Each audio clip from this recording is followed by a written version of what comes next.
আসসালামু আলাইকুম। Welcome to Moni's cookbook. আশা করছি সবাই ভালো আছেন। এখানে আমি কাকিয়া মাছ, হাতে মাখা কাকিয়া মাছ তৈরি করব। আর যেসব উপকরণগুলি আমি দিয়ে দিব সেগুলি দেখিয়ে দিচ্ছি। দেখতে পাচ্ছেন এখানে আমি সবকিছু একসঙ্গে নিয়ে নিয়েছি। প্রথমে আমি আদা কুচিটা দিয়ে দিয়েছি। তারপরে আমি লং যে গ্রিন মরিচগুলো আছে ওগুলি দিয়ে দিয়েছি। টমেটো দিয়ে দিয়েছি একটা, আবার সেই সঙ্গে আমি কাঁচামরিচ অ্যাড করে দিয়েছি। কুচি কুচি করে আমি দিয়ে দিয়েছি এখানে পেঁয়াজ কুচি। সবগুলি ভালোভাবে মিক্স করে নিব। সেই সঙ্গে এখন আমি লবণ দিয়ে দিয়েছি। হাতের সাহায্যে ভালোভাবে মিক্স করে নিব। এখন দিয়ে দিচ্ছি 1 টেবিল চামচের মতো মরিচ পাউডার, 1 টেবিল চামচের মতো ধনিয়া পাউডার, সেই সঙ্গে দিয়ে দিব আমি 1 টেবিল চামচের মতো হলুদ পাউডার।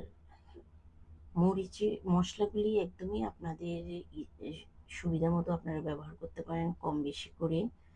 পরিমাণ মতো একটু তেল দিয়ে দিচ্ছি। আপনারা চাইলে এখানে সরিষার তেলও ব্যবহার করতে পারেন, আমি নর্মাল তেলটা ব্যবহার করছি। এবার হাতের সাহায্যে ভালোভাবে মিক্স করে নিব। একদমই হাত দিয়ে মিক্স করে নিতে হবে। আপনারা যারা আমার ভিডিওগুলি দেখছেন অবশ্যই লাইক কমেন্টস করতে চেষ্টা করবেন, আর ভিডিওগুলিকে একটু ফুল ওয়াচ করতে চেষ্টা করবেন যাতে করে ওয়াচ টাইমটা ভালো আসে। আসলে আমরা যাদেরই ভিডিও দেখি না কেন অবশ্যই ফুল ওয়াচ করার চেষ্টা করব। আমি যখনই কারো ভিডিও দেখি অবশ্যই ফুল ওয়াচ করতে চেষ্টা করি। যেহেতু এটা আমার জন্য ক্ষতি, আপনার জন্যও ক্ষতি, তাই আমরা ফুল ওয়াচ করার চেষ্টা করব। এখানে আমি ভালোভাবে মেখে নিয়েছি, দেখতে পাচ্ছেন। সামান্য আমি হাত ধুয়ে পানি দিয়ে দিচ্ছি। বেশি পানি আমি দিব না, একদমই এই পানিটা দিয়েই আমি মাছটা রান্না করে নেব। হাতে মাখা এই মাছটাকে এখন আমি চুলায় বসিয়ে দিব। পুরোপুরি একদম মাখা হয়ে গেছে, দেখতে পাচ্ছেন আমি চুলায় বসিয়ে দিয়েছি।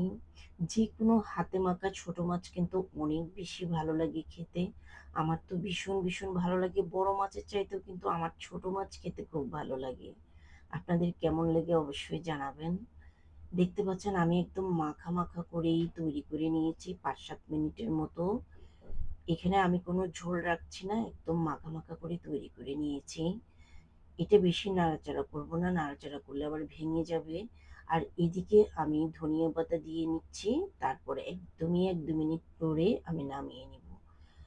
তো আজ এই পর্যন্ত, দেখা হবে অন্য কোনো নেক্সট ভিডিওতে। সে পর্যন্ত সবাই ভালো থাকবেন, সুস্থ থাকবেন। আল্লাহ হাফেজ। আসসালামু আলাইকুম।